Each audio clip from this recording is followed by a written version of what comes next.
Let's now speak to Simon Mabon, who's a professor of Middle East and international politics at Lancaster University and is joining us from Lancaster in the UK. Professor Mabon, thank you again for your time on Al Jazeera.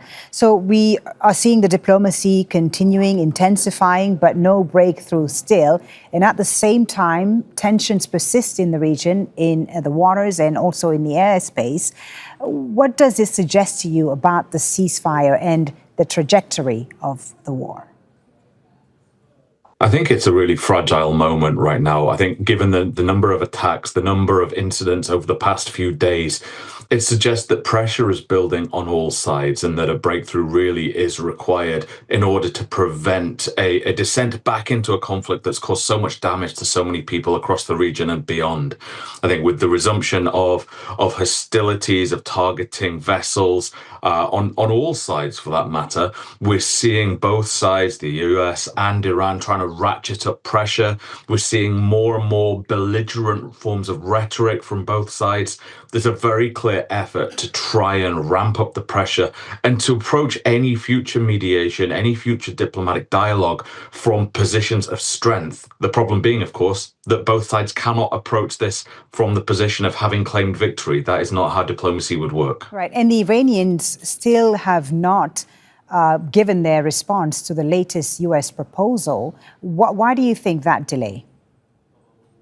Well, I think it goes back to what I was just saying, the sense that they want to try and create this positive position of strength, trying to demonstrate and solidify their position, in their eyes at least, as being the victors in this recent conflict.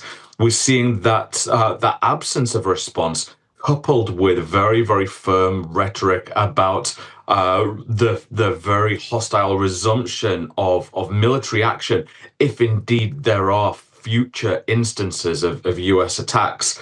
So I think all of this is part of a broader diplomatic game. It's a lot of posturing from all sides. It's something that we've seen from Donald Trump repeatedly since 28 February, and we're seeing it now increasingly from the Iranians. Yeah, and this posturing, do you think, who do you think it benefits? Who is in a better position to hold out?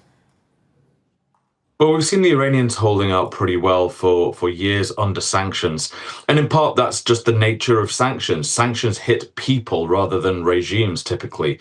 Though regimes are obviously directly targeted by sanctions regimes, they have bank accounts frozen, etc. It is normally the people of a state that is under sanction that are the ones that pay the highest price. And that, I think, is a very important distinction here, that the Iranian regime, having just killed the best part of 30,000 people earlier this year, seems to be less inclined to provide the type of support that a population would need. That being said, it leaves them in a very strong position with regard to the war, far more so than the United States, where public opinion is turning against this, turning against Donald Trump's military adventures. And I think the pressure on the United States is perhaps growing even more than it is in Iran. Yeah. And meanwhile, we've seen the diplomacy intensifying in the last few days. The Qatari Prime Minister meeting with Marco Rubio, the U.S. Secretary of State in Florida. How important is the role of Gulf countries in finding a solution to this crisis? I think it's really important because they've got a great deal of capital to influence here. They've got a strong track record. Doha, in particular, has got a strong track record of working with the United States and others that it might not necessarily want to be associated with. But it's got a good track record of getting deals over the line, of reducing tensions. And so I think it has a really important role to play there. But I think some of the language coming out of that joint meeting was really interesting, particularly from the Qatari Prime Minister, who said that he called on all parties to take mediation seriously and to take diplomacy seriously. Now, that I thought was quite a striking comment in the sense that it suggests that perhaps some of the parties involved haven't been taking diplomacy as seriously as they should.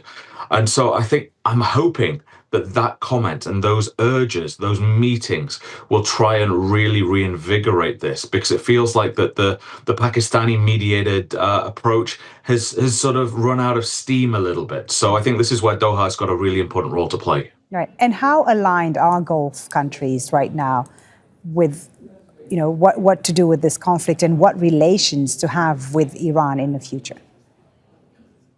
Well, I think Gulf states are beset by a whole host of different divisions now around political Islam, around Iran, around the United States for that matter, and around Israel. We know that the UAE is very close to Israel.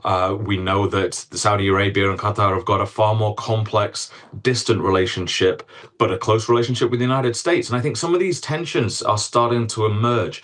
We're seeing tensions between the Saudis and the Emiratis across the Horn of Africa, for example, in Yemen historically. And I think some of these things are starting to manifest in tensions over what to do with Iran as well. And I think we're seeing more and more calls from the Emiratis, from the Bahrainis, increasingly the Kuwaitis, for a hard line, a firm response to Iran. Whereas I think that the Qataris and the Saudis are perhaps thinking, well, look, we've got to live with them. They are in our neighborhood. So we need a different way of doing things. That's not to say that they're necessarily happy or that the level of trust is there that was there a year or so ago. And I think those different approaches are starting to emerge, and it potentially presents a very serious challenge for states in the Gulf about how best to approach the future and the future of relations with Iran. Very interesting to talk to you as always, Professor. Thank you so much for joining us. Simon Mabon, Professor of Middle East and International Politics at Lancaster University.